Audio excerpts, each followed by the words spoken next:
Yo guys, what's up?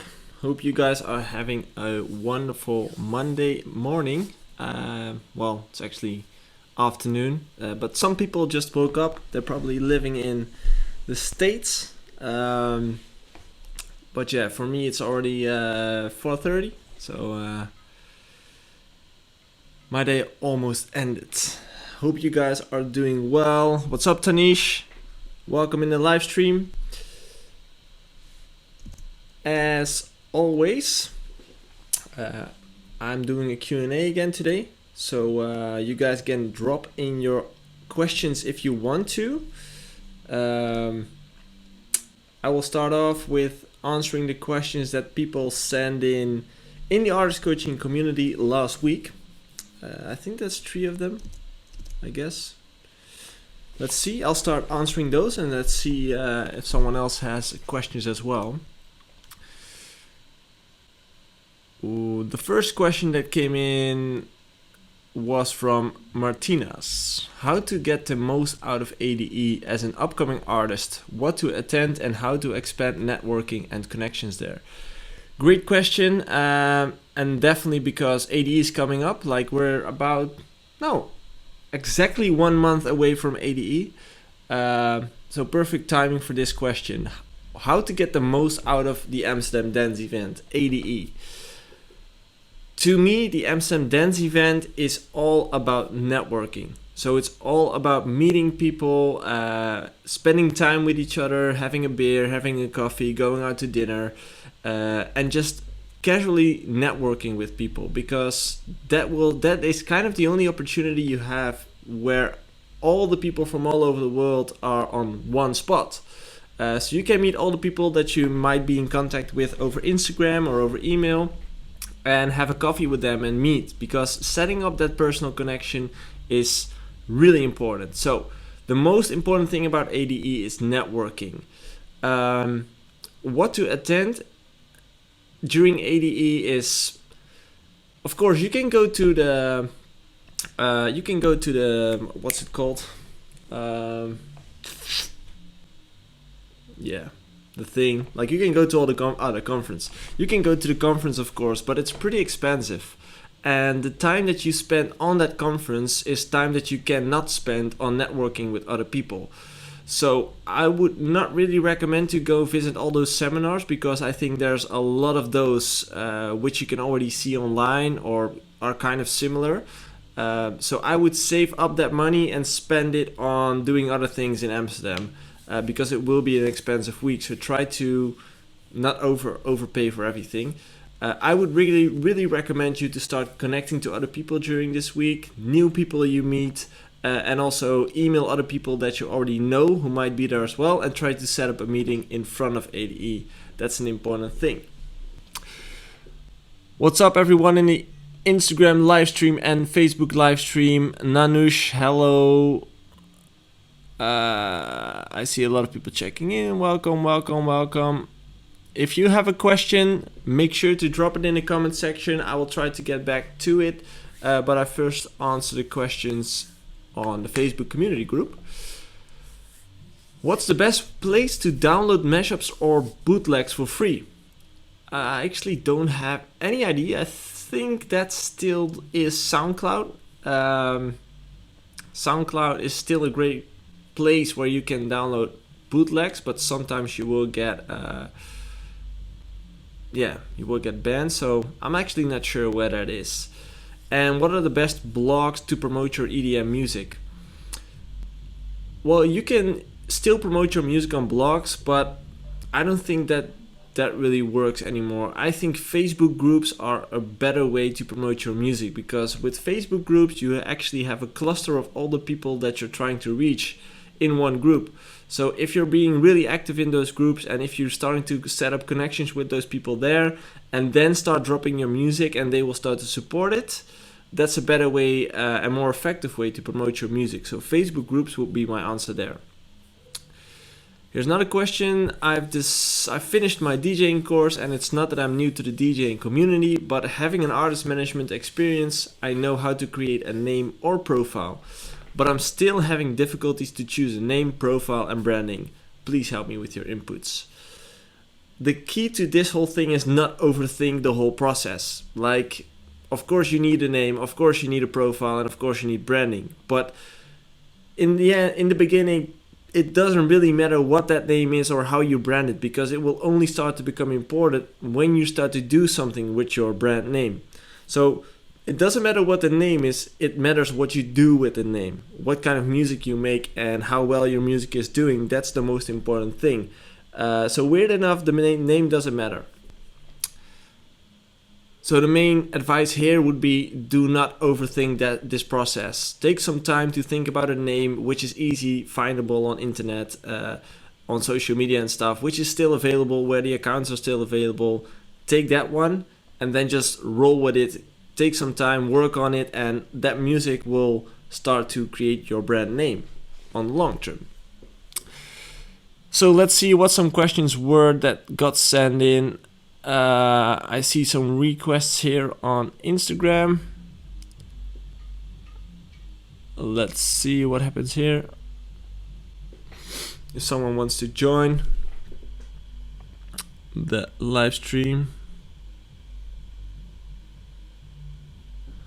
There we go. What's up, guys? If you have some questions, just drop them in the comment section.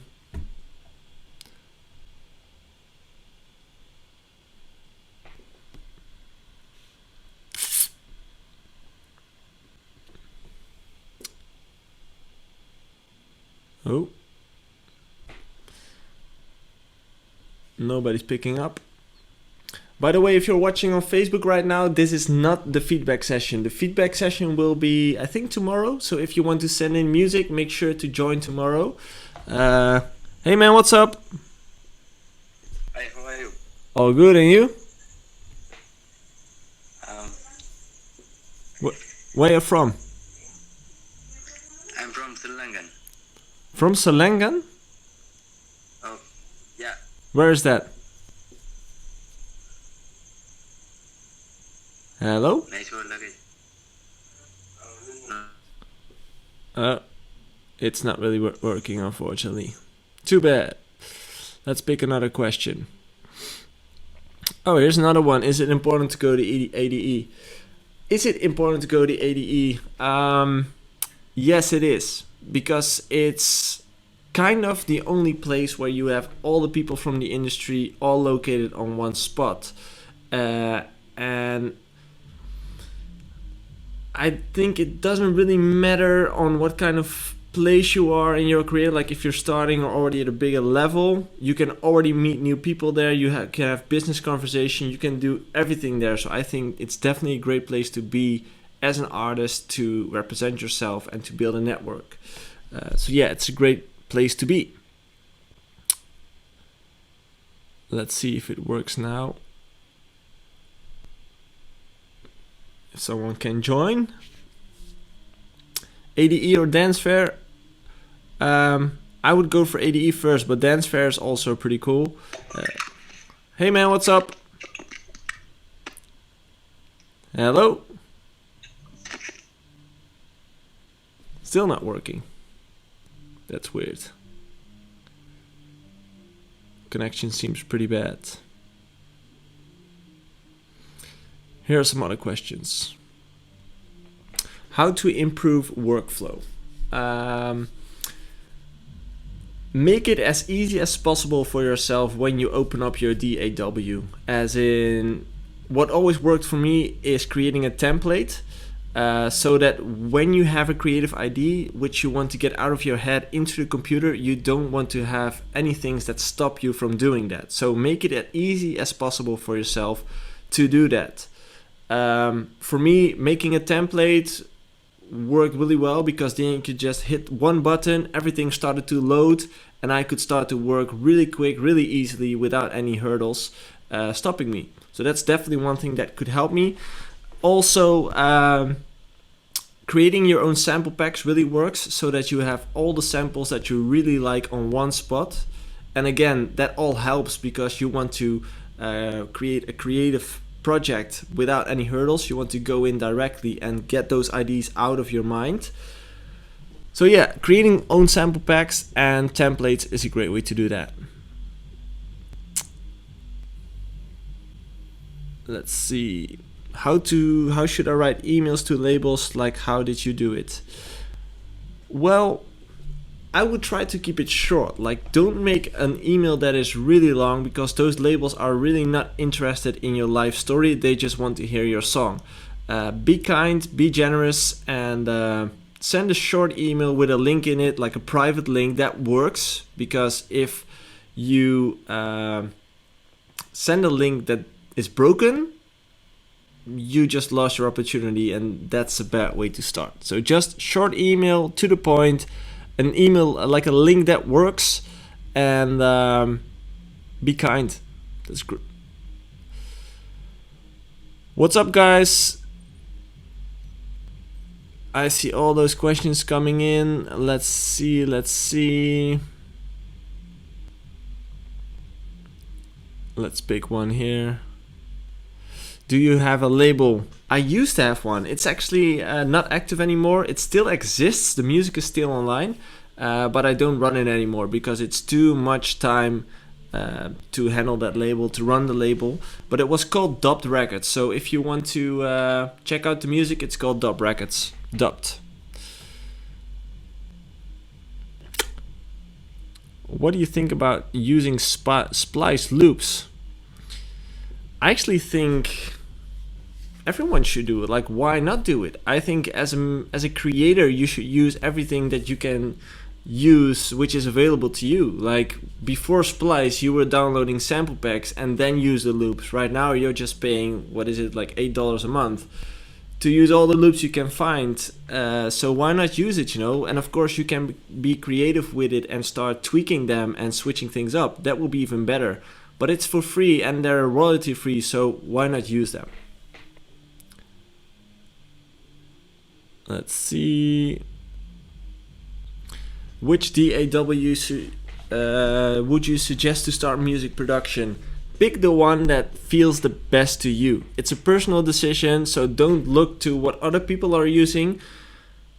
Have around and look at what feels best to you. Some people just really like Fruity Loops, some other people like Cubase, some other people like Logic Pro. Just pick the one that you like the most. I think that's the most important thing.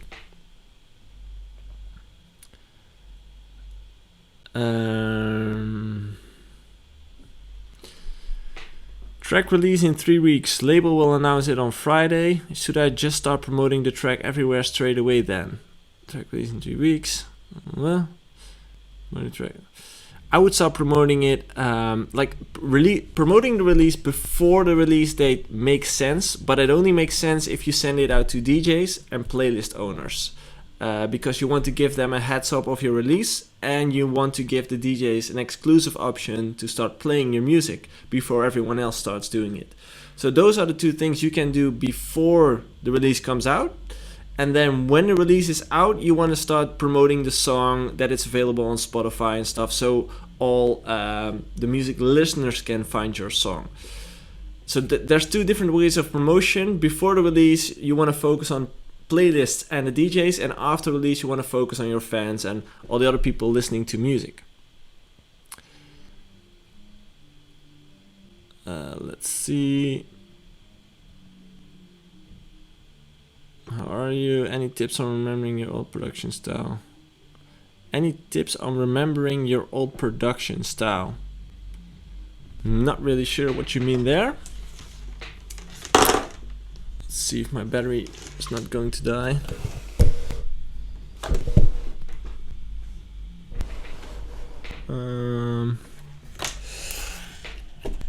Whoop.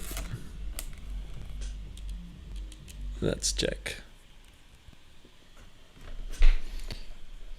Another. So,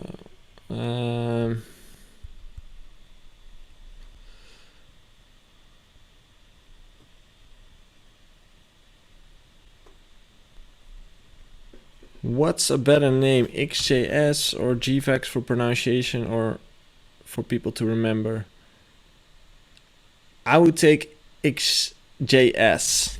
Works better for me. But like I said, don't overthink it. It's just a simple thing.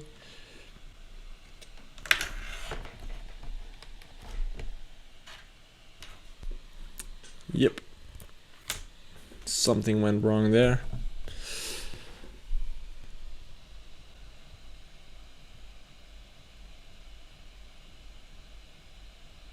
ADE Dance Fair, what are some tips on creating memorable melodies and harmonies?